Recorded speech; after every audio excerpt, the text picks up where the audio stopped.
नमस्कार दोस्तों, मैं फिर हाजिर हूँ आपकी दोस्त साधना शर्मा खुशियों की एक नई कहानी के साथ। आज की कहानी है मालती जोशी जी की कहानी परिणय। तो चलिए शुरू करते हैं कहानी।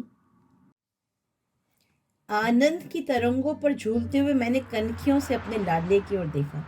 वह दद्दचित होकर गाड़ी चला रहा था। उसका मन कहीं रहा हो, पर नजरें इस समय सड़क पर केंद्रित थी। और ठीक भी तो है, एमजी रोड पर शांति समय गाड़ी चलाना किसी नट के खेल से कम थोड़े ही है। घर पहुंचते ही मैं उसे कुरेदना चाहती थी, पर उसने मौका ही नहीं दिया। हमें उतार कर सीधा डिस्पेंसरी चला गया। झुंझलाई सी मैं कुछ देर गुमसुम बैठी रही, फिर मैंने उसके पापा को ही जा पकड़ा। कहिए, लड़की पसंद आई? मुझसे क्या पूछती हो, अपने लड़के से पूछो। आप अपनी तो कहिए। भाई, लड़की तो A1 है, उसके बारे में तो दो राय हो ही नहीं सकती। बाकी अब उन्हें रिश्ता जच जाए तब है। अरे वाह, रिश्ता ना जचा होता तो क्या वे 10 बार हमारे दरवाजे पर आते? कोई हम तो लड़की मांगने गए नहीं थे, मैंने तैश में कहा। सो तो ठीक है भाई। और वे चुप हो गए। समझ गई कि रामदास जी के वैभव की चकाचौंध से वे अब तक उबर नहीं पाए हैं। झूठ क्यों बोलूं, विस्मित तो मैं भी हुई थी। जो सोचा था उससे कुछ ज्यादा ही पाया था, और जो था उसका प्रदर्शन करने की भी उन्होंने भरपूर कोशिश की थी। विशाल कोठी, बाहर पंक्तिवत खड़ी 3-3 गाड़ियां, जिनके सामने हमारी मॉरिस एकदम छकड़ा लग रही थी। कीमती सूटों में सजे उनके तीनों लड़के, गहनों कपड़ों से लदी तीनों बहुएं, दामी कालीन, महंगा फर्नीचर, वर्दीधारी नौकर, शाही नाश्ता, हर चीज में प्रदर्शन था। हर बात में प्रभावित करने की कोशिश की थी। चलने से पहले वे हमें अपना खूबसूरत लॉन और कलात्मक बगीचा दिखाते हुए काफी दूर तक ले गए, और फिर सहज भाव से एक खाली प्लॉट की ओर इशारा करते हुए उन्होंने बताया कि यह उन्होंने अपनी लड़की के लिए रख छोड़ा है। लड़कों को तो उन्होंने शहर के संभ्रांत इलाकों में एक एक बंगला बनवा दिया है, क्योंकि वह ये जानते हैं कि देर सवेर सबको अलग होना ही है। लेकिन लड़की को वे अपनी आंखों के सामने ही रखना चाहते हैं, इसीलिए प्लॉट यहीं ले लिया है। उन्होंने बहुत ही सहज भाव से यह सब बताया था, पर उनका उद्देश्य छिपा न रहा। उनकी संपन्नता पर, ऐश्वर्य पर विस्मय विमुग्ध होते हुए भी मेरे भीतर बैठी अभिमानी माँ मुझे बार बार जतला रही थी, देख तेरे बेटे के लिए कितने बड़े घर का रिश्ता आया है। और तब बेटे की योग्यता के सम्मुख सारा वैभव हे लगने लगा था। एक बात सोच लो, जीतू के पापा कह रहे थे, यह शादी हो गई तो जीतू अपने पास नहीं रह पाएगा, वही बंगला बनाकर रहना पड़ेगा। कोई जरूरी नहीं है, मैंने तुनक कर कहा। क्या उसके घर द्वार नहीं है जो ससुराल में बसने जाएगा? और मेरे ही क्या 10-5 लड़के जो उसे जाने दूंगी? पड़ा रहेगा, मैंने लापरवाही से कहा। ना होगा तो एक नर्सिंग होम डाल लेंगे। नर्सिंग होम्स कम है इंदौर में। बच्चों के लिए तो कोई नहीं है ना, अपन तो बच्चों का ही बना लेंगे, जिसमें उसने स्पेशलाइज किया है। और बातों ही बातों में मैंने एक तिमंजले नर्सिंग होम की रूपरेखा बना डाली। नीचे आउटडोर और ऑपरेशन थिएटर, बीच वाली मंजिल पर जनरल वार्ड, और सबसे ऊपर स्पेशल कमरे, सामने खुली सी बालकनी। पूरा नक्शा मेरे मन में तैयार था। इंजीनियर होती तो कागज पर उतार कर ही दम लेती। नर्सिंग होम के लिए कोई अच्छा सा नाम सोच ही रही थी कि गाड़ी का परिचित हॉर्न सुनाई दिया। अपने लाडले से पूछ तो लो पहले, ये बोले सपने बाद में बुनती रहना। अपने बचपने पर झेपती सी मैं खाना लगाने उठ गई। खाने के समय मैं बराबर उसके चेहरे को देखकर टोह लेती रही, पर उसने जरा भी हवा न लगने दी। आखिरकार मुझसे ना रहा गया। इनके उठते मैंने पूछ लिया, क्यों रे, लड़की कैसी लगी? बिना देखे मैं कैसे बता सकता हूँ? क्या मतलब? फिर सारी शाम तू क्या करता रहा? उनकी मेहमान नवाजी का लुत्फ उठाता रहा, उनकी लंबी चौड़ी बातों से बोर होता रहा। मम्मा, सारी चमक दमक देखकर यही लगता रहा कि बेकार एमडी किया। बस पापा एक एजेंसी ले देते तो। बकवास बंद कर, पहले लड़की के बारे में तो बता। मम्मा, कहा तो मैंने कि उससे ठीक से देखा ही नहीं। अव्वल तो वह इतनी देर बाद कमरे में नमूदार हुई और फिर 90 डिग्री का कोण बनाकर बैठ गई। ना तो एक बार भी उसने ऊपर देखा, ना मुझसे एक शब्द निकाला। मेरे ख्याल से वह या तो बहंगी है या गूंगी है। चुप भी कर, जब देखो तब उल्टी सीधी बातें करेगा। लड़कियां क्या ऊँट की तरह मुंह उठाए सामने आती हैं? तो फिर देखने के लिए बुलाने का तात्पर्य क्या था? उसने जिद की। यह हिंदुस्तान है बेटे, इन्होंने एकाएक भीतर आते हुए कहा। शायद इतनी देर तक कान लगाए हमारी नोकझोंक सुन रहे थे। बोले, यह हिंदुस्तान है बेटे, भले भले घरों की लड़कियां यहाँ ऐसे ही व्यवहार नहीं करती हैं। मैं भी हिंदुस्तानी हूँ पापा। 2 साल अमेरिका में रहने से कोई अमेरिकन नहीं हो जाता। पर बात तो ऐसी कर रहा है जैसे वहीं पर पैदा हुआ हो। इनका स्वर कुछ सख्त हो आया था। जीतू ने प्रत्युत्तर नहीं दिया, चुपचाप हाथ धोने चला गया और हाथ धोकर सीधा अपने कमरे में। शायद इस विषय पर वह अधिक बहस बढ़ाने का इच्छुक नहीं था। देखने दिखाने की प्रथा से वह हमेशा से ही चिढ़ा हुआ था। जया की शादी के समय भी तो उसने 2-4 बार हमारा विरोध किया था, पर वधू पक्ष की दुहाई देकर हमने उसका मुंह बंद कर दिया। पर अपने लिए तो वह इस तरह के नाटक करने से उसने साफ मना कर दिया था। कहता, मम्मा जिस दिन कोई लड़की मुझे भा जाएगी मैं तुम्हारे सामने लाकर खड़ी कर दूंगा, तुम चिंता मत करो। पर उसकी यह बात ही हम दोनों के लिए सबसे बड़ी चिंता का कारण थी। आजकल की लड़कियों का ठिकाना थोड़े ही है। हर क्षेत्र में तो उनकी घुसपैठ है। पता नहीं कौन कब टकरा जाए। डॉक्टर के लिए तो यह खतरा कुछ ज्यादा ही है, जिसमें जीतू जैसा सुदर्शन व्यक्तित्व तो हर कहीं प्रशंसक बटोर लेता है। इसीलिए तो हम लोग बहुत चिंतित थे। जीतू के डॉक्टर होते ही रिश्ते आने शुरू हो गए थे। पर अमेरिका से लौटने के बाद तो जैसे बाढ़ सी आ गई थी, क्योंकि जीतू डॉक्टर था, इकलौता था, फॉरेन रिटर्न था। गली में ही सही पर अपना 2 मंजिला मकान था। पुरानी सही पर घर में एक गाड़ी थी। पिता की अच्छी खासी प्रैक्टिस थी। बिरादरी में ऐसे सर्वगुण संपन्न लड़के ही कितने थे। खाता पीता घर है और डॉक्टरी पास वर्ग। लोगों के मुंह में पानी ना आता तो आश्चर्य था। तभी तो रामदास जी जैसे प्रमुख व्यवसायी ने हमारे दरवाजे पर दस्तक दी थी। बड़ी मुश्किल से तो जीतू साथ जाने के लिए राजी हुआ था। कह रहा था, पहले तुम देखाओ, पर लड़की वालों को बार बार परेशान करना हमें अच्छा नहीं लगा। जया के वक्त के कुछ कड़वे मीठे अनुभव मन में अभी ताजे ही थे, इसलिए हम सब साथ ही वहां पहुंचे। रामदास जी ने इतनी अवभगत की, उनके परिवार ने इतना प्रेम टपकाया कि बार बार यही डर बना रहा कि लड़की अगर अच्छी ना हुई तो उन लोगों को किस तरह जवाब देंगे। वह बहुत देर बाद बाहर आई। उस समय हम लोग कॉफी पी रहे थे। अपनी दोनों भाभियों के बीच चलती हुई वह कमरे में आई थी और एक अस्पष्ट सी नमस्ते करने के बाद सिर झुकाकर बैठ गई थी। उसकी विनम्रता पर मैं मुग्ध हो गई थी। अंग्रेजी में एमए लड़की और इतनी सुशील। इतने लोगों के बीच उसका यह सहमा सिमटा रूप एकदम स्वाभाविक लग रहा था। तब यह बात मन में उठी ही नहीं कि इस तरह जीतू तो उसे बिल्कुल नहीं देख पाया होगा। वह भी तो बड़ी शालीन सी मुद्रा में बैठा हुआ था। सोच समझकर आखिरकार एक उपाय मैंने ढूंढ ही लिया। जया की सालगिरह के बहाने बहन भाइयों को एक दिन चाय पर आमंत्रित कर लिया। जया थी अपने ससुराल में, इसलिए उपहार आदि लेकर मुझे चिंतित होने की जरूरत नहीं थी। 2 दिन तक मैं घर की सफाई में जुटी रही। फर्श धो पोंछ कर चमकाया गया, नई चादर बिछाई गई, सोफे के कुशन बदले गए, पर्दे धुलवाए गए और तो और ड्राइंग रूम के दरवाजे तक नए सिरे से पेंट कर डाले। नया साई कालीन लेकर वहां डाल दिया। फिर भी जैसे मेरे मन की तृप्ति नहीं हो रही थी। हर कोण से मैं वहां की सजावट को देखती और हर बार कुछ ना कुछ सुधार कर देती। ये लोग बीच में टोक ना देते तो शायद मेरा यह क्रम मेहमानों के आने तक चलता रहता। दोनों बाप बेटे हाथ बांधकर बैठे हुए थे और मेरी परेशानी का मजा ले रहे थे। जब 2-3 बार वॉल पीसेस और कैलेंडर्स बदल चुकी तो उन्होंने कहा, मेरा ख्याल है एक बार डिस्टेम्पर हो जाता तो ठीक रहता। 5 बजने में अभी तो बहुत टाइम है, क्यों? इतना गुस्सा आया मुझे। एक तो खुद करेंगी नहीं और मेरा फूला हुआ चेहरा देखकर ही जीतू मेरे मूड को भांप गया तो बोला, मम्मा क्यों बेकार परेशान हो रही हो? लाख कोशिश करें हम, यह घर कोठी तो बनने से रहा। अरे मत रोक जीतू, अपनी होने वाली बहू को इम्प्रेस करने की योजना है इसकी। And you know, first impression is the last impression. कोठी ना सही, आउट हाउस तो लगेगा ना या घर।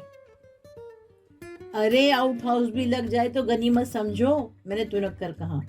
जाने किस दरिद्र जगह में डाल दिया है सारा पैसा। कितना भी करो रौनक ही नहीं आती।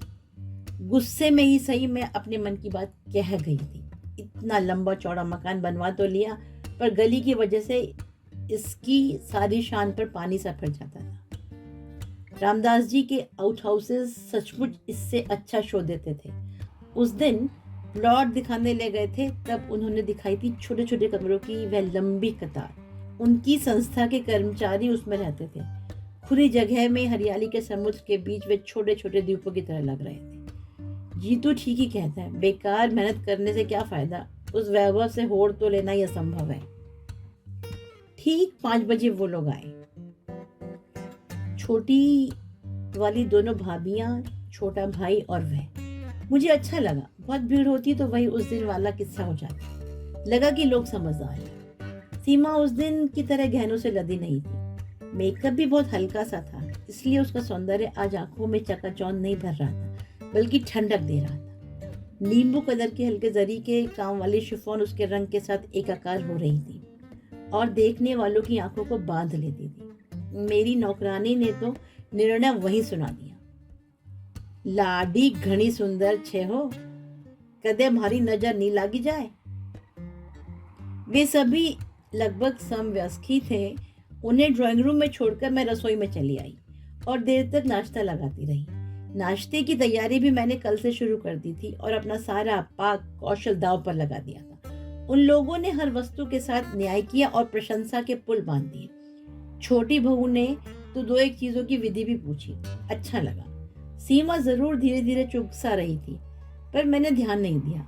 अपनी होने वाली ससुराल में कोई चबर चबर खाता है भला। खाने के बाद मैं महिलाओं को घर दिखाने में लग गई। उन दोनों बहुओं ने हर बात की प्रशंसा की, सजावट की, सामान की, कढ़ाई की, बुनाई की। सबसे अंत में मैं उन लोगों को किचन में ले गई, जो मेरा अभिमान बिंदु था। सफेद रंग में नहाया हुआ, आधुनिक उपकरणों से सजा हुआ। अलमारी में झिलमिल करते स्टील के बर्तन, चमकते पीतल के, हिंडोलियम के डिब्बे, जगमग करती क्रॉकरी, मचान पर एक सी झालर से सजी अचार मुरब्बे की बरनियां। जो भी देखता प्रशंसा करता। इन लोगों ने भी की थी, पर सीमा यहाँ भी चुप चुप बनी रही। इस बार मैं उतनी तटस्थ नहीं रह सकी। मन में कुछ चुभा जरूर। मुंह खोलकर तारीफ ना करती, प्रशंसा की एक नजर तो डाल देती। आखिरकार कल तो यह गृहस्थी उसकी भी हो सकती है। उनके जाते ही मैंने पूछा, क्यों रे, आज तो ठीक से देख लिया ना? हाँ, अच्छी है। हाँ, बशर्ते बोलना जानती हो। क्या मतलब? मतलब यह मम्मा कि वह जरूर हकलाती होगी, नहीं तो 2 घंटों में क्या एक बार भी मुंह नहीं खोलती। आश्चर्य में भरकर मैं उसे देखती रह गई। देखो, 2-2 बार तो तुम लोग लड़की देख चुके हो, और तो और उसे घर भी बुला चुके हो। अब अगर मना कर दें हम लोग तो क्या शराफत होगी। बिरादरी में कहीं मुंह दिखाने लायक भी नहीं रह जाएंगे हम, इन्होंने सख्ती से कहा। और अगर वहीं से इनकार आ जाए तब? उस ओर से निश्चित रहो, उनके मन में जरा भी शंका होती तो वे लड़की को यहाँ नहीं भेजते। मैं तो सोचता हूँ कि वे तो अपनी ओर से सब तय मानकर ही चल रहे हैं। कैसे, याद नहीं? उस दिन हम लोगों को प्लॉट वगैरह दिखाने ले गए थे, तब रामदास जी के पुराने पार्टनर की लड़की मिल गई थी। तब उन्होंने जीतू का परिचय देते हुए कहा था, यह तुम्हारे जीजा जी हैं। अरे हाँ, और मुझे एकदम सारी बातें याद आ गई। उस दिन रामदास जी हमें अपना बगीचा दिखाते हुए दूर तक उस प्लॉट के पास ले गए थे, जो उन्होंने अपनी बिटिया के लिए रख छोड़ा था।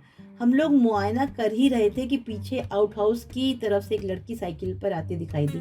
पास आते ही साइकिल से उतरकर उसने पहले रामदास जी को और फिर हम सबको सलज भाव से प्रणाम किया।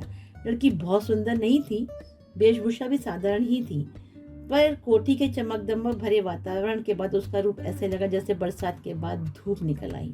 स्कूल जा रही हो बेटे? जी। माँ ठीक है? जी, रात कुछ बुखार हो आया था, अब तो ठीक है। बस अब तो उन्हें ठीक होना ही है। यह तुम्हारे जीजा जी अमेरिका से डॉक्टरी पढ़कर आए हैं।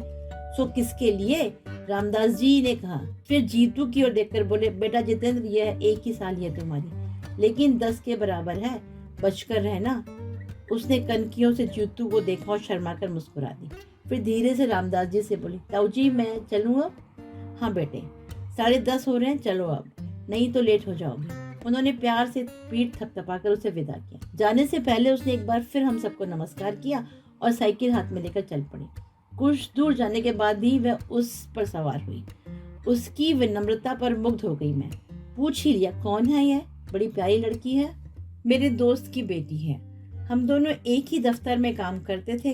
क्लर्की की बंदी बंधाई आमदनी से तंग आकर हम दोनों ने साथ ही साथ यह बिजनेस शुरू किया था। तब कल्पना भी न की थी कि यह इतना अच्छा चल निकलेगा। दुख यही होता है कि जब अच्छे दिन आए तो वह चल बसा। अरे, क्या डेथ हो गई? हाँ, एक स्कूटर एक्सीडेंट में वह और अनु से बड़ा लड़का दोनों जाते रहे। तब से माँ बेटी यही है। धंधे में जो शेयर था उसके एवज में भाभी ने यह मकान मांग लिया। उसी में रहती हैं, एक प्राइवेट स्कूल में पढ़ाती हैं। पिछले 2 सालों से बीमार चल रही हैं, इसलिए उन लोगों ने अब अनु को लगा लिया है। रिश्तेदार तो होंगे या कोई नहीं है? मैंने सहानुभूति से पूछा। है क्यों नहीं, पर बहन जी, रिश्ते सब पैसे से बंधे रहते हैं। शंभुनाथ की मृत्यु के बाद उसके पिताजी आकर बहू को पोती को लेवा ले गए, पर इंश्योरेंस के पैसों को लेकर मनमुटाव हो गया। उनकी इच्छा थी कि वह पैसा शंभू की बहन की शादी में लगा दिया जाए। आखिर भाई होता तो कुछ ना कुछ देता ही। पर अनु की मां राजी नहीं हुई। वह बोली, निपट कंगाल होकर मैं किसके सारे दिन काटूंगी। 8-10 हजार की मामूली रकम थी, पर एक बेसहारा औरत के लिए वही संबल थी, सहारा थी। घर वालों से पैसों का तकाजा भी नहीं किया जा सकता था। कल को अनु की शादी में सब लोग अंगूठा दिखा देते तो बस तब से यहीं आ गई है, तो लौट कर नहीं गई। उन लोगों ने भी कोई सुधि नहीं ली। स्वाभिमानी ऐसी है कि उसके बाद से ही पीहर में भी पैर नहीं दिया। यहाँ भी हम लोगों के रहते वे नौकरी करें अच्छा नहीं लगता, पर माँ बेटी दोनों बहुत आने वाली हैं। उसके बाद विषय बदल गया था। रामदास जी अपने व्यवसाय के फैलाव का वर्णन करने लगे थे। इसी कारण वे अपने कुशाग्र बुद्धि बच्चों को सरकारी नौकरी में नहीं भेज सके थे। वैसे तीनों बिजनेस मैनेजमेंट का डिप्लोमा लिए हुए थे, एक तो विदेश भी हो आया था। उस आकर्षक बातचीत के बीच अनु दब गई थी। आज उन्होंने एकाएक याद दिला दिया तो मुझे अपने पर ही रोष आया था। मुझे पहले ये ख्याल क्यों ना आया? जीतू, हम लोग गलती कर गए, मैंने एकाएक कहा तो वह आंखों में प्रश्न भर के मुझे देखने लगा। उस दिन हम लोग इतनी भीड़ भाड़ इकट्ठी ना करके केवल अनु को बुला लेते तो ठीक था। कौन अनु? तुम्हारी इकलौती साली। सीमा के साथ वह आती तो वातावरण जरा खुल जाता। भाई का थोड़ा बहुत लिहाज करना ही पड़ता है। अनु रहती तो सीमा थोड़ी सहज हो जाती। मम्मा, क्या दुनिया में और लड़कियां नहीं है? आखिर आप उसी के लिए इतना क्यों व्यग्र हो? मना नहीं कर पाएंगे जीतू। पापा को यह रिश्ता बहुत भाग गया है। पापा को भाग गया है वह प्लॉट और दहेज की संभावित राशि।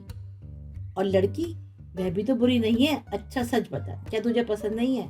उसने उत्तर नहीं दिया, केवल मेरी ओर देखा।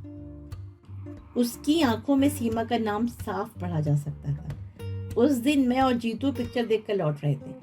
वैसे मैटिनी में अक्सर चली जाती हूँ, पर बहुत दिनों बाद गाइड देखने का सुयोग बना था। उसका लोभ मैं संवरण ना कर सकी। पिक्चर समाप्त हुई और मैं, जैसा कि तय था, हॉल के बाहर निकलते ही मेरे सिर में दर्द होने लगा। जीतू, गाड़ी रोक तो। रास्ते में एक मेडिकल स्टोर आते ही मैंने कहा, क्यों? दवा लेनी है। घर में 2 डॉक्टर हैं, पर तुम्हें केमिस्ट के यहाँ गए बिना चैन नहीं आता, उसने गाड़ी रोकते हुए कहा। घर में डॉक्टर हैं इसीलिए तो मुसीबत है ना। कोई अपने मन की दवा ले ही नहीं सकता। इससे रिएक्शन होता है, उससे हार्ट पर प्रेशर पड़ता है, और भी ना जाने क्या क्या। गुनगुनाती हुई मैं उतर पड़ी। वह भी मेरे पीछे पीछे चला आया। शायद देखना चाहता था कि मैं कौन सी गोलियां ले रही हूँ। हम लोग स्टोर में घुसे ही थे कि आवाज आई, जीजा जी नमस्ते। चौंक कर देखा, बड़े बड़े नीले फूलों वाली गुलाबी सलवार सूट पहने एक प्यारी सी शौक सी लड़की जीतू से नमस्ते कर रही है। आप? मैंने ठीक से पहचाना नहीं। जीतू ने हकलाते हुए कहा, अरे इतनी जल्दी भूल गए? श्रीमान जी, मैं अनु हूँ। ओह, एकदम जैसे जीतू को सब कुछ याद आ गया। अपनी इकलौती साली को इतनी जल्दी भूल गए? फिर मेडिकल की पढ़ाई आपने कैसे पूरी की होगी? हमने तो सुना था आप बड़े स्कॉलर हैं। मेडिकल कॉलेज में फैंसी ड्रेस थोड़ा ही सिखाया जाता है। उस दिन तो आप सफेद सी साड़ी वाड़ी पहनकर बड़ी सोबर सी लग रही थी। उस दिन स्कूल जा रही थी ना, वहां तो भाई सोबर बनकर ही जाना पड़ता है। तो पढ़ाती भी हैं। हे भगवान, इस देश को क्या होने वाला है। जीतू भी अब मूड में आ गया था। देश की चिंता मत कीजिए जीजाजी, जो बच्चे आपके इलाज से बच जाएंगे वे मेरे ही स्कूल में आएंगे। मैं काउंटर पर खड़ी खड़ी उस नोकझोंक का मजा ले रही थी। जब बिल चुकाकर लौटने लगी तब अनु ने मुझे देखा। नमस्ते आंटी, उसने विनम्रता से सिर झुकाकर कहा और पास आकर खड़ी हो गई। कैसी हो बेटे? माँ कैसी है? मैंने औपचारिकता निभाई।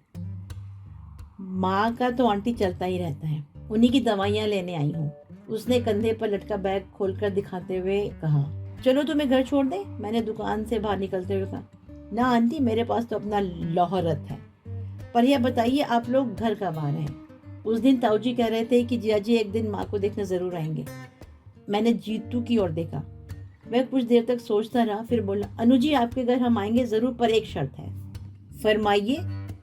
कुछ देर वह पशुपेश में चुप रहा, फिर बोला, मम्मा तुम चलकर बैठो, मैं अभी 1 मिनट में आया। बच्चे इस तरह लिहाज करते हैं तो कितना अच्छा लगता है। वैसे शर्त क्या मुझसे छिपी हुई थी, सीमा को भी उसके साथ अनु के यहाँ बुलाने की बात होगी और क्या। 5-6 दिन बाद एक दोपहर का खाना खाते हुए उसने पूछा, मम्मा शाम का कोई कार्यक्रम तो नहीं है? नहीं तो क्यों? अनु क्या चलना है? मैं चलकर क्या करूंगी रे? यूं ही तुम लोगों को असुविधा होगी। हम लोगों से मतलब है कि सीमा भी तो आएगी ना माँ। नहीं, उसके साथ सुबह इंदौर कॉफी में डोसा खा चुका हूँ, यही तय हुआ था, उसने रूखे रूखे अंदाज में कहा। मैंने गौर से देखा, उसका चेहरा भी बुझा बुझा सा था। शाम को कुछ यूं ही मूड में हम लोग रवाना हुए। अपनी कार हम लोगों ने जानबूझकर छोड़ दी थी। हमने स्कूटर ले लिया जो बाहर चलता हुआ ठीक उसके घर के सामने जाकर रुका था। वह प्रतीक्षा में द्वार पर ही खड़ी थी। हमें देखते ही उसकी आंखें प्रसन्नता से चमक उठी। पहले कमरे में ही अनु की माँ का बिस्तर लगा हुआ था। उम्र पता नहीं क्या रही होगी, पर जीवन संघर्ष और बीमारियों ने उस औरत को बुरी तरह थका दिया था। कुछ औपचारिक चर्चाओं के बाद जीतू बोला, मम्मा आप लोग थोड़ी देर गपशप करो, तब तक मैं न देख लेता हूँ। अनु मुझे भीतर लिवा ले गई। 2 ही तो कमरे थे, बीच में आंगन और उस पार रसोई। उसने बताया कि बाहर के कमरे में रहने से माँ को अकेलापन नहीं सताता। दरवाजा भी पलंग पर बैठे बैठे खोल लेती है। सुबह शाम कोठी से कोई नौकरानी आकर चौका बर्तन साफ सफाई कर जाती है, पर बाकी समय तो उन्हें अकेले ही रहना पड़ता है। आंगन में उसने कई गमले लगा रखे थे। मैं मोड़े पर बैठे बैठे उन खूबसूरत फूलों को देखती रही कि कुछ ही क्षणों में जीतू आ गया। हाथ धुलवाएंगी? जीतू ने कहा। वहीं जामुन के थाले में अनु हाथ धुलवाने लगी। कैसी है माँ? अनु ने अधीरता से पूछा। वह चुपचाप हाथ धोता रहा, बेमतलब देर लगाता रहा। माँ ठीक तो हो जाएंगी ना? उसने दोबारा पूछा। इस बार उसकी आवाज कांप रही थी। अनु जी हमने तो आपका वादा पूरा कर दिया, पर आपकी बात तो अधूरी रह गई। तो इसका हम क्या करें? शर्त तो सिर्फ दीदी को ले आने भर की थी, अब वह बुद्ध बनी बैठी रहे तो हम क्या करें? हाँ आप कर ही क्या सकती हैं, 1 कप चाय तो पिला सकती है ना। ओ श्योर। एकाएक उसका चेहरा खिल उठा। माँ के बारे में पूछते हुए 2 आंसू बरबस गालों पर लुढ़क आए थे। वे अब धूप में ओसकन की तरह चमकने लगे थे। आप थोड़ी देर माँ के पास बैठिए, आंटी मैं चाय लेकर अभी आई। हम दोनों फिर से बाहर आकर बैठ गए। थोड़ी देर तक गुमसुम बैठने के बाद जीतू ने कहा, चाची जी यहाँ आसपास आपके कोई रिश्तेदार नहीं है? हैं क्यों नहीं बेटा, पर अपना कहलाने लायक कोई नहीं है। 4 चाचा हैं अनु के, पर पिछले 10 साल से किसी ने एक बार भी इधर का रुख नहीं किया है। अनु के मामा तो होंगे? एक है, और उनका अपना ही परिवार इतना बड़ा है, फिर परिस्थिति भी साधारण है। उन पर बोझ बनने की अपेक्षा अपनी ही कमाई खाना अच्छा लगा। अब तक तो ईश्वर ने आन निभा दी थी। पर तुम क्यों पूछ रहे हो बेटा? कुछ नहीं, ऐसे ही। आप बीमार चल रही है ना? अनु नौकरी करती है, कोई जिम्मेदार आदमी आपके पास रहे तो ठीक रहता है। मुझे मालूम है बेटे, दिन पर दिन मैं खिंचती जा रही हूँ। जिंदगी से मुझे कोई मोह भी नहीं है, पर मुझे इतना जिला दो कि अनु को अपने हाथों से विदा कर सके। कहते हुए माँ का स्वर कातर हो गया था। आप तो पता नहीं क्या सोच बैठी। उसके पूछने का मतलब यह नहीं था, मैंने ढांढस बंधाते हुए कहा। अभी तो आपको जीना है, अनु के बच्चे खिलाने हैं। शादी तो हो जाए पहले। शादी की चिंता क्यों करती हैं आप? लड़की तो हीरा है, मैंने कहा। उससे क्या होता है बहन जी, कोई लड़की कौन ब्याहता है आजकल। सच है, भगवान लड़की दे तो तिजोरी भर धन भी दे, नहीं तो व्यर्थ है सब। उन्होंने उसास लेकर कहा। उसी समय हाथ में ट्रे लेकर अनु ने प्रवेश किया। माँ ने अपनी रामायण शुरू कर दी ना? उसने नाश्ता लगाते हुए कहा। इसीलिए तो सब यहाँ आने से घबराते हैं। आंटी बेचारी पहली बार आई हैं, उन्हें भी बोर कर दिया तुमने। माँ बेचारी खिसियाकर चुप हो गई। उनका मन रखने के लिए मुझे कुछ कहना चाहिए था, पर उस समय कुछ सूझ ही नहीं पड़ा। उधर चाय नाश्ते का दौर शुरू हो गया था। थोड़े समय में लड़की ने काफी कुछ तैयारी कर दी थी, पर मुझसे कुछ खाया नहीं गया। बीमार के कमरे में एक अजीब सी गंध बसी रहती है। डॉक्टर की पत्नी होने के बावजूद मैं उसके अभ्यस्त नहीं हो पाई हूँ। हम लोग उठने लगे तो अनु की माँ ने अनु से जीतू का टीका करने को कहा और उसके हाथ में 21 रुपए रखे। वह एकदम तमतमा गया, बोला, आप मुझे फीस दे रही है? मैं तो घर का आदमी बनकर यहाँ आया था, डॉक्टर बनकर नहीं। अनु की माँ ने दोनों हाथ माथे से छुआते हुए गिड़गिड़ा कर कहा, फीस नहीं है बेटे, तुम्हारी फीस देने की सामर्थ्य नहीं है मेरी। इस घर के दामाद हो तुम। अनु और सीमा में मैंने कभी फर्क नहीं किया। तुम घर के बड़े दामाद हो, पहली बार घर आए हो, खाली हाथ कैसे जाने दूं? चाहिए तो था कि हम बहन जी का भी कुछ सत्कार करते, पर उतनी सामर्थ्य ही कहाँ है, बस हाथ भर जोड़ लेते हैं। इतना कहते हुए वे हाफ गई थी। शगुन के रुपए हैं, ले लो बेटा, मैंने जीतू की जेब में जबरदस्ती से नोट ठूसते हुए कहा। मैंने देखा अनु की माँ की आंखें तरल हो आई हैं। जीतू ने कोई प्रतिवाद नहीं किया, पर वह गुमसुम हो आया था। सड़क तक हमें छोड़ने आई अनु ने भी उसे लक्ष्य किया। बोली, जीजा जी प्लीज माँ की बातों को बुरा मत मानिएगा, कभी कभी वे बेहद भावुक हो जाती हैं। उनकी तबीयत को देखकर हर बात मान लेती हूँ मैं, आप भी। नहीं अनु, मैंने किसी की बात का बुरा नहीं माना, जीतू ने उसे आश्वस्त करते हुए कहा। माँ लोगों की बातों को कोई बुरा मानता है भला? अनु तो आश्वस्त होकर घर लौट गई, पर जीतू सारे रास्ते वैसा ही चुपचाप रहा। मैंने समझाया भी, इतना संकोच करने की जरूरत नहीं है। कल को तेरी शादी होगी तो मैं अनु को 20 की जगह 120 की साड़ी पहना दूंगी। पर आज अगर रुपए लौटा दिए जाते तो दोनों माँ बेटी यही समझती कि उनकी परिस्थिति का मखौल उड़ाया जा रहा है, पर वह उसी तरह गंभीर बना रहा। रात अचानक मेरे मन में एक बात कौंधी और मुझे उसके उखड़े मूड का कारण समझ में आ गया था। बत्ती बुझाकर सो चुके थे हम, फिर भी मैं धीरे से उठाई और जीतू के कमरे का दरवाजा खटखटाया। दरवाजा खुला ही था और वह रोज की तरह बेड लैम्प जलाए पड़ रहा था। मुझे देखते ही हड़बड़ाकर बैठ गया। बोला, क्या बात है मम्मा, तुम्हारी तबीयत तो ठीक है ना? उसके स्वर में घबराहट थी। मुझे कुछ नहीं हुआ है रे, पास पड़े स्टूल पर बैठते हुए मैंने कहा। पर मुझे एक बात बता, क्या सचमुच सीमा ने आज तुझसे बात नहीं की? क्यों नहीं? कम से कम इतना तो साबित हो ही गया कि वह गूंगी नहीं है और हकलाती भी नहीं है। मजाक रहने दे, मुझे ठीक से बता, अगर सचमुच उसका व्यवहार ऐसा रूखा रहा है तो मैं इनसे कल ही कह दूंगी, ऐसी घमंडी लड़की मेरे घर में नहीं चलेगी। जीतू ने कोई उत्तर नहीं दिया, वैसे ही मुंह लटका कर बैठा रहा। और इस जरा सी बात के लिए तू क्यों मन खराब कर रहा है? दुनिया में क्या और लड़कियां नहीं है? मामा, अगर मैं उदास हूँ तो सीमा के लिए नहीं, सारी शाम मैं सिर्फ अनु की माँ के लिए सोचता रहा हूँ। क्यों? उनकी हालत बहुत खराब है मम्मा, हार्ट एकदम डैमेज्ड है, किसी भी समय कुछ भी हो सकता है। पैरालिसिस का एक अटैक उन्हें हो चुका है, दूसरा किसी भी समय हो सकता है, और वह इतना आसान नहीं होगा। पैरालिसिस? पर उनकी उम्र तो इतनी ज़्यादा नहीं लगती। उम्र से क्या होता है? ब्लड प्रेशर तो है, डायबिटीज़ तो है, शुगर का परसेंटेज कितना हाई जा रहा है।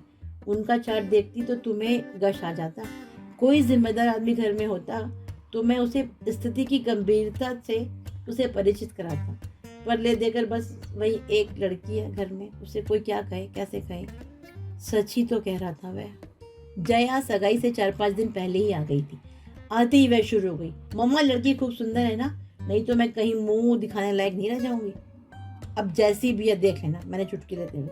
नहीं मामा, ऐसा गजब ना करना, अपने यहाँ इतने रिश्ते लौटा चुकी हूँ, सबसे कह दिया एक ही बहू आएगी घर में, तो वह ऐसी वैसी नहीं चलेगी। अब जो ये लड़की सुंदर ना हुई तो लोग मेरा मजाक बना डालेंगे। मेरी जेठानी तो अभी से कह रही है कि देखे कौन सी अप्सरा आएगी। उनकी भतीजी के लिए मना करके मैंने उन्हें खूब नाराज कर दिया है ना। यहाँ भी तो वही हाल है। मैंने कहा, लोग बाग अपनी लड़की देखते ही नहीं और मुंह उठाए चले आते हैं, और मना कर दें तो हमेशा के लिए मुंह फुला लेंगे। जब से बात पक्की हुई है बस यही चर्चा है कि हमने बस पैसे का मुंह देखकर ही हाँ की है। अब तो बस यही लगता है कि कब शादी हो, कब वो घर में आए, एक बार उससे देख लेंगे तो अपने आप सबके मुंह बंद हो जाएंगे। मेरी बात से जय की उत्सुकता चरम सीमा पर पहुंच गई। मैंने भी उसे ज्यादा प्रतीक्षा कराना उचित नहीं समझा। दूसरे ही दिन सीमा को बुलवा भेजा। सगाई की साड़ी खरीदने का बहाना था। वैसे भी मैं अब तक जय के लिए रुकी हुई थी। सोचा लड़कियों की पसंद से खरीदना ठीक रहेगा। रोज रोज कोई इतनी महंगी साड़ी तो खरीदता नहीं है। रामदास जी स्वयं बेटी को लेकर उपस्थित हुए, हाथ जोड़कर बोले, आपका आदेश टाला नहीं जा सकता था, इसलिए ले आया हूँ।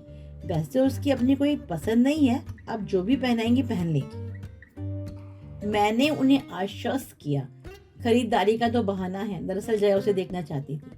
मेरी बात से उनका सारा संकोच दूर हो गया। बार बार यह कहकर कि लड़की अब आपकी है, जब चाहे बुलवा लीजिएगा, वह वापस लौट गई। मैं जानबूझकर उन लोगों के साथ बाजार नहीं गई। सीमा के साथ अनु आई थी। मैंने जया के साथ जीतू को कर दिया। सोचा सब बराबर उम्र वाले लोग रहेंगे तो ठीक रहेंगे, मेरी वजह से बेचारे यूं ही संकोच में पड़ जाएंगे। अनु और जीतू की नोकझोंक तो रामदास जी के जाते ही शुरू हो गई। बोली, जीजा जी आज तो ताऊजी का लिहाज करके आज चली आई, पर यह मत जानिएगा कि हर बारी इसी तरह दीदी के साथ घिसटती चली आऊंगी। भविष्य में बाकायदा निमंत्रण भेजना पड़ेगा, आखिर हमारी भी कोई प्रेस्टिज है। क्यों नहीं, आपकी प्रेस्टिज का तो हमें ख्याल सबसे पहले रखना है, हमारे वकील तो आप ही हैं। जीतू ने कृत्रिम गंभीरता से कहा और डायरी निकालते हुए बोला, लाइए जरा अपना पता तो लिखवाइएगा, मैं तो अनु के आगे कुछ भी नहीं जानता। अनुराधा, अनुपमा या पौराणिक अनुसुईया, गलत। लगता है नामों के बारे में आपका ज्ञान बहुत सीमित है। श्रीमान जी, मेरा नाम अनुप्रीता है। Oh what a lovely name.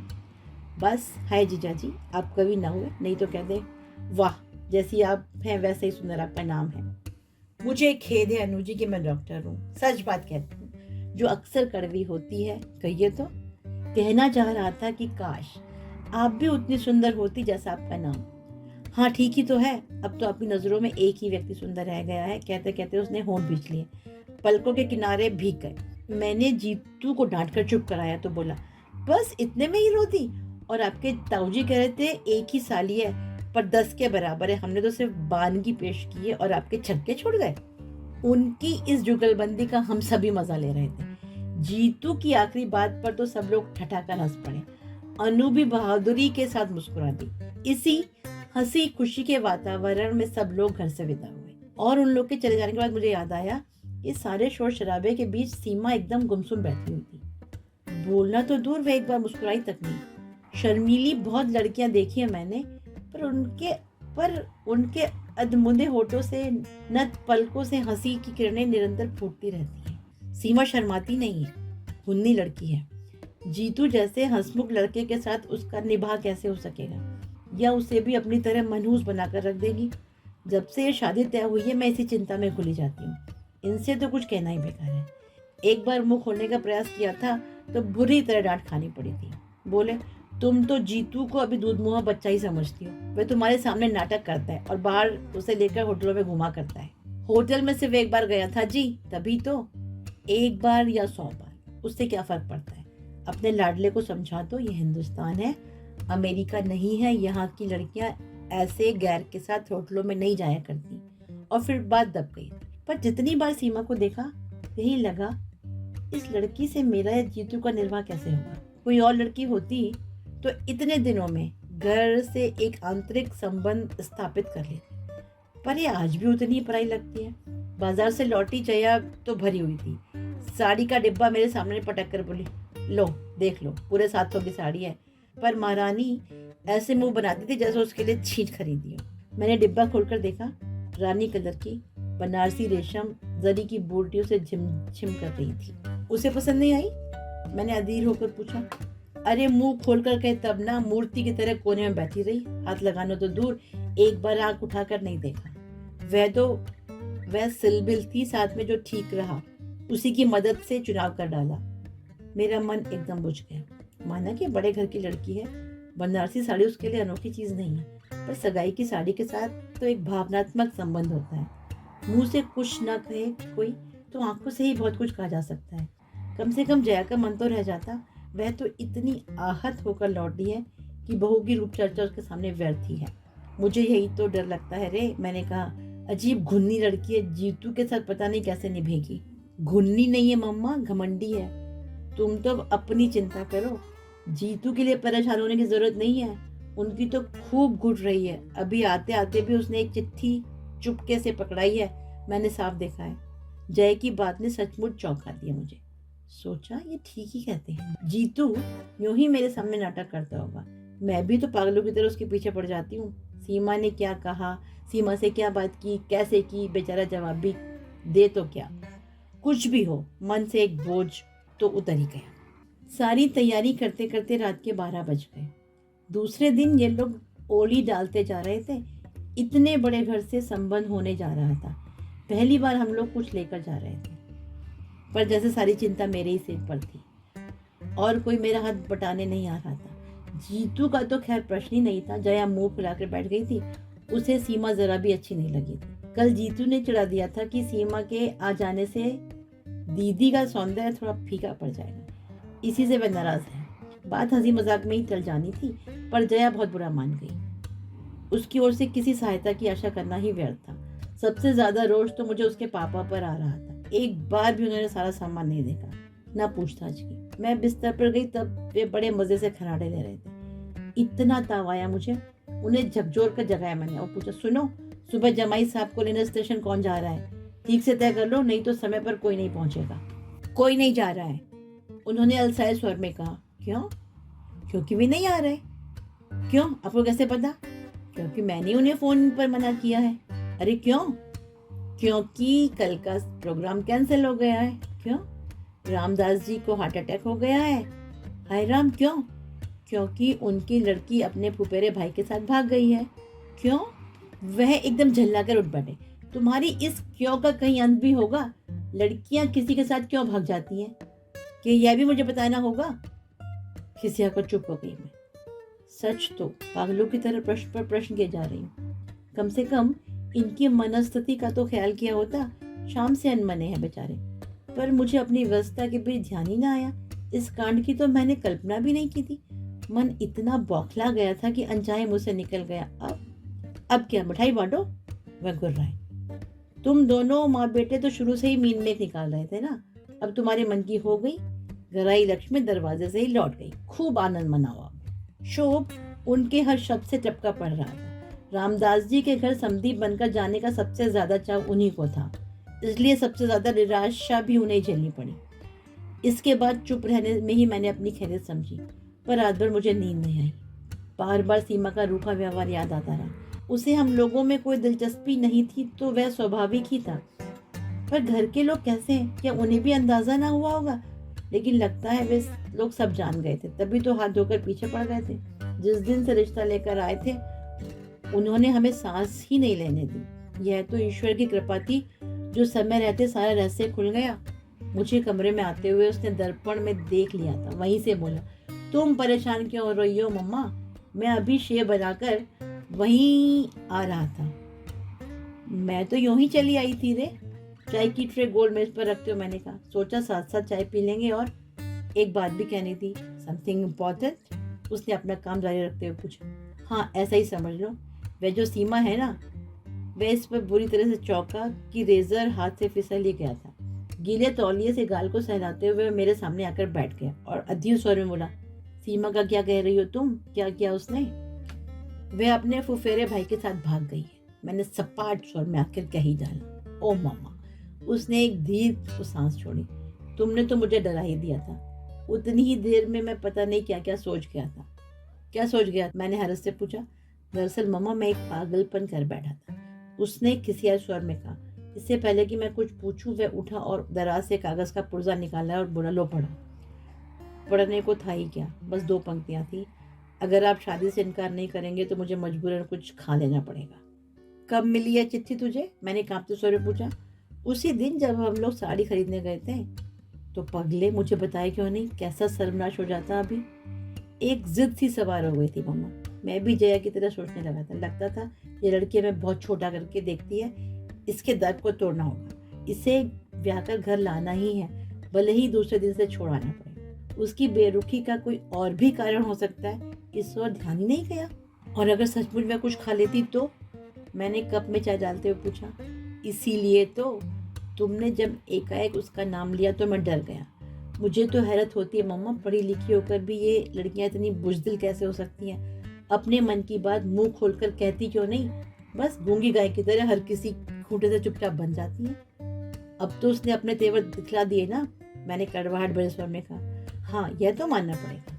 उसने काफी दिलेरी से काम लिया। पता मालूम हो तो मेरी ओर से बधाई का तार भेज देना। मैं तो इसी बात के लिए शुक्रगुजार हूँ कि वह काफ़ी समझदारी से पेश आई, शादी की रात तक इंतजार नहीं किया, नहीं तो अपनी जिंदगी में भी फिल्म स्टोरी बन जाती। वह उठकर पुनः आईने के सामने खड़ा हो गया। मैं उसे गौर से देखती थी, पर साबुन के झाग से भरे उस चेहरे पर कुछ भी पढ़ना असंभव था। ईश्वर से यही मानती रही कि हताशा का यह ज्वार जो मुझे मत रहा है उसे अछूता ही छोड़ दे। वह वास्तव में उतना ही निर्लिप्त बना रहे जितना कि वह दिखा रहा है। सीमा के अपने घर में जो भी कहर बरपा हुआ हो, पर इस घर की रौनक कुछ दिनों के लिए छिन सी गई। बच्चों के पापा का मूड तो उसी दिन ऑफ हो गया था। मेरा मन भी बुझ गया था। जया भी इतने दिनों बाद इंदौर आई थी, पर सहेलियों से मिलने का, रिश्तेदारों के यहाँ जाने का उसमें जरा भी उत्साह नहीं रह गया था। जहाँ भी जाओ वही प्रश्न, वही कौतूहल, वही शंकाएं खींच सी होने लगती थी। हम सबके बीच जीतू बिल्कुल सरल स्वाभाविक बना हुआ था, पर माँ थी इसलिए जानती थी कि वह भीतर ही भीतर हिल गया है। उसके ठहाके बेजान होते जा रहे हैं। दीदी के साथ उसकी नोकझोंक में कोई दम नहीं रहा। जया के बच्चों के साथ चल रही उसकी छेड़खानी भी मात्र एक दिखावा है। और फिर जया ने एकदम घर लौटने का फैसला कर लिया। उसे रोकने में कोई तुक भी नहीं थी। भारी मन से मैंने विदा की तैयारियां शुरू कर दी। कैसे उत्साह से आई थी बेचारी, और अब कैसी मनस्थिति में लौट रही है। पर लड़की बहुत समझदार है। बोली, मम्मा हम तो सबको यही बताएंगे कि लड़की के पिता अचानक बीमार हो गए थे, इसी से काम रुक गया है। आप लोग अपने से कुछ लिखना नहीं। उसकी सूझबूझ देखकर दंग रह गई मैं।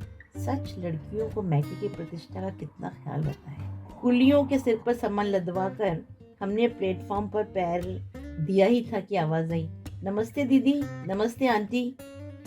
नमस्ते जी। मैंने चौंक कर देखा। यूनिफॉर्म की साड़ी पहने बच्चों के एक झुंड से घिरी अनु खड़ी है। आज जा रही है दीदी? उसने पूछा, पर उत्तर की कौन कहे। दोनों भाई बहनों ने उसकी ओर देखा तक नहीं, सीधे मुंह उठाए ही थ्री व्हीलर की तरफ चले गए। बेचारी का इतना सा मुंह निकल आया, मुझे दया हो आई। वैसे भी पीछे ही घिसट रही थी मैं। पास जाकर पूछा, कैसी हो अनु? माँ ठीक है? माँ ठीक नहीं है आंटी, परसों से बुखार में पड़ी है, उसने उदास स्वर में कहा। तो छुट्टी क्यों नहीं ले लेती? रोज रोज छुट्टी कौन देता है आंटी? फिर यह तो जनवरी का महीना है, रोज ही बच्चों को लेकर किसी न किसी स्कूल में जाना पड़ता है। प्रतियोगिताएं जो चल रही हैं, आज भी महू जा रही हूँ। घर पर मेहरी को बिठाकर आई हूँ। ट्रेन ने शायद सिग्नल दे दिया था। प्लेटफॉर्म पर गहमागहमी बढ़ गई थी। उसी शोर शराबे में अनु की आवाज भी खो गई, और अनु भी। जया को ढूंढते हुए मैं भीड़ को चीरती चल। लौटते समय मैंने जीतू से पूछा, अनु से बात क्यों नहीं की तूने? उस बेचारी का क्या दोष है? दोष किसी का भी हो मम्मा, सजा तो सभी को भुगतनी पड़ती है। उसके स्वर से चौंक कर मैंने देखा, व्यथा से या कि रोष से उसका चेहरा काला पड़ गया था। मैंने ठीक ही समझा था। लड़का भीतर ही भीतर हिल गया था। और फिर एक बार रिश्तों की बारिश आ गई। खबर फैलते देर ही कितनी लगती है। फिर शुरू हो गई बरसात फोटो की और जन्म कुंडलियों की। सुबह शाम दरवाजे पर परिचित अपरिचित चेहरों की भीड़ जुटने लगी। बढ़ चढ़कर दहेज के आकर्षक प्रस्ताव सामने आने लगे। एक समय था जब इन सारी बातों से जुड़ी बड़ी खुशी होती थी। लड़के की माँ होने का गौरव जैसे मन में समाता नहीं था, पर अब तो जैसे कोफ्त सी होने लगी है। लगता है जैसे मेरा लड़का नीलामी पर चढ़ रहा है। जिसकी बोली सबसे ऊंची लगेगी उसी को मिलेगा। लाख बार समझाया कि अभी हम लोग कुछ कहने सुनने की स्थिति में नहीं हैं, हमें कुछ संभलने का मौका दीजिए, पर लोग इसे भी वर पक्ष की एक अदा ही समझते हैं। फिर से मनोहार शुरू हो जाते। हम लोग तो जैसे तैसे मान भी जाते, पर जीतू को लड़की दिखाने ले जाना एक टेढ़ी खीर थी। जनता के पास इस समस्या का भी हल था।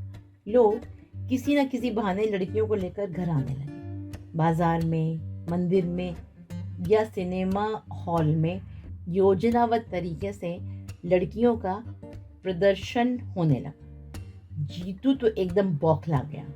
बोला, मम्मा तुम सब लोग मिलकर मुझे पागल बना दोगे। भगवान के लिए मेरे पीछा छोड़ दो। जिस दिन कोई लड़की मन की मिल जाएगी मैं तुम्हारे सामने लाकर खड़ी कर दूंगा। बस अब लड़कियां क्या सड़क पर पड़ी मिल जाती हैं? पर उससे उलझे कौन? गोमती भाभी के चाचा जी एक बहुत अच्छा प्रस्ताव लेकर आए थे। अच्छा खानदान था, खाते पीते लोग थे, लड़की सुंदर थी और डॉक्टर थी। जीतू मेडिको पत्नी के पक्ष में कभी भी नहीं था, पर लड़की के पिता ने कहा डिग्री ले ली है, आप चाहेंगे तो नौकरी करेगी, नहीं तो घर गृहस्थी में ही उसे बहुत रुचि है। जितेंद्र जी चाहेंगे तो घर पर ही कोई छोटी मोटी डिस्पेंसरी खोल लेगी, वैसे उसका कोई आग्रह नहीं है, आप लोग जैसा चाहेंगे। मैंने भी सोचा ठीक है, कल को जीतू की प्रैक्टिस अच्छी चल निकली तो डॉक्टर पत्नी वरदान ही सिद्ध होगी। हुनर तो तिजोरी में रखे धन की तरह होता है, जब चाहा काम में ले लिया। उन दिनों वह यशवंत राय अस्पताल में हाउस जॉब कर रही।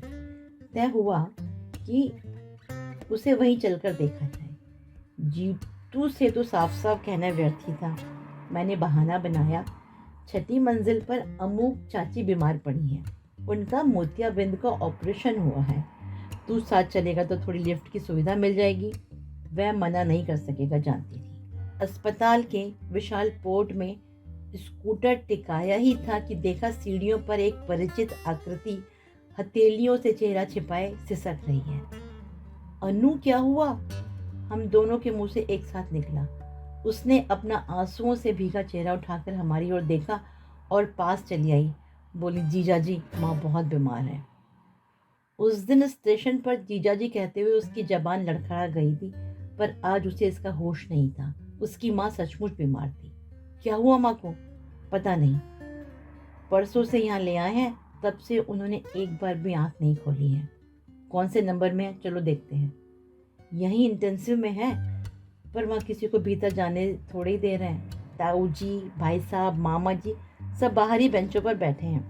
मुझसे तो वहाँ बैठा ही नहीं जाता, रुलाई सी फूटने लगती है।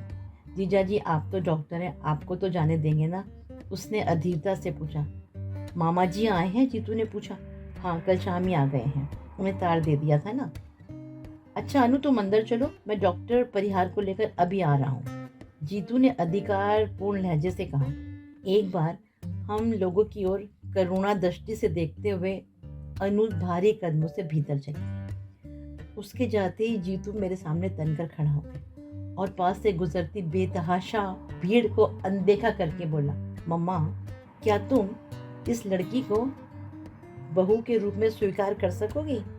मैं हतप्रभ हो उसे देखती रहती। यह मत सोचना मम्मा कि मैं भावावेश में आकर इतनी बड़ी बात कह बैठा हूँ। पिछले कई दिनों से बात मेरे मन में घुमड़ रही है, पर मैं व्यक्त नहीं कर पा रहा था। पर अब तो सोच विचार के लिए समय ही ना रहा। बोलो ना मम्मा प्लीज। पर बेटे ये बातें हड़बड़ी में तय नहीं की जाती, मैंने कहना चाहा तो वह फौरन मेरी बात काट कर बोला, कहा ना मैंने, अब सोच विचार के लिए समय नहीं रहा। मुझे मालूम है अपने इकलौते बेटे की शादी के लिए तुम्हारे मन में ढेर सारे अरमान हैं, पर मम्मा भीतर जो दम तोड़ रही है ना, वह भी एक माँ है। उसने भी अपनी इकलौती बेटी के लिए कई सपने संजोए होंगे। उन सपनों के लिए वह जिंदगी भर अपनों से, परिस्थितियों से लोहा लेती रही। अब तो शायद वह कुछ भी कहने सुनने से परे चली गई है, पर अगर एक क्षण को भी उनकी चेतना लौट आए ना, तो मैं उन्हें आश्वस्त करना चाहता हूँ, मैं उन्हें यहाँ से खाली हाथ नहीं जाने दूंगा। पर मम्मा इसके लिए मुझे तुम्हारी आज्ञा चाहिए, दोगी ना? उसकी बात पूरी ना हो पाई थी कि अनु बदहवास से दौड़ती आई और बोली, जीजा जी जल्दी चलिए ना प्लीज, माँ को देखिए फिर लोग क्या कह रहे हैं। पल भर को हम दोनों जैसे काट हो गए। मैंने ही किसी तरह अपने को समेटा और कहा, जीतू तुम अंदर जाकर देखो, अनु की चिंता मत करो, वह मेरे पास है, हमेशा रहेगी। और सुबकती हुई अनु को मैंने अपने अंक में भर लिया। तो दोस्तों यही थी आज की कहानी परिणय। पसंद आई हो तो प्लीज़ मेरे चैनल को सब्सक्राइब ज़रूर कीजिएगा, लाइक कमेंट और शेयर ज़रूर कीजिएगा, क्योंकि शेयर करने से खुशियाँ बढ़ती हैं। फिर मिलते हैं एक नई कहानी के साथ।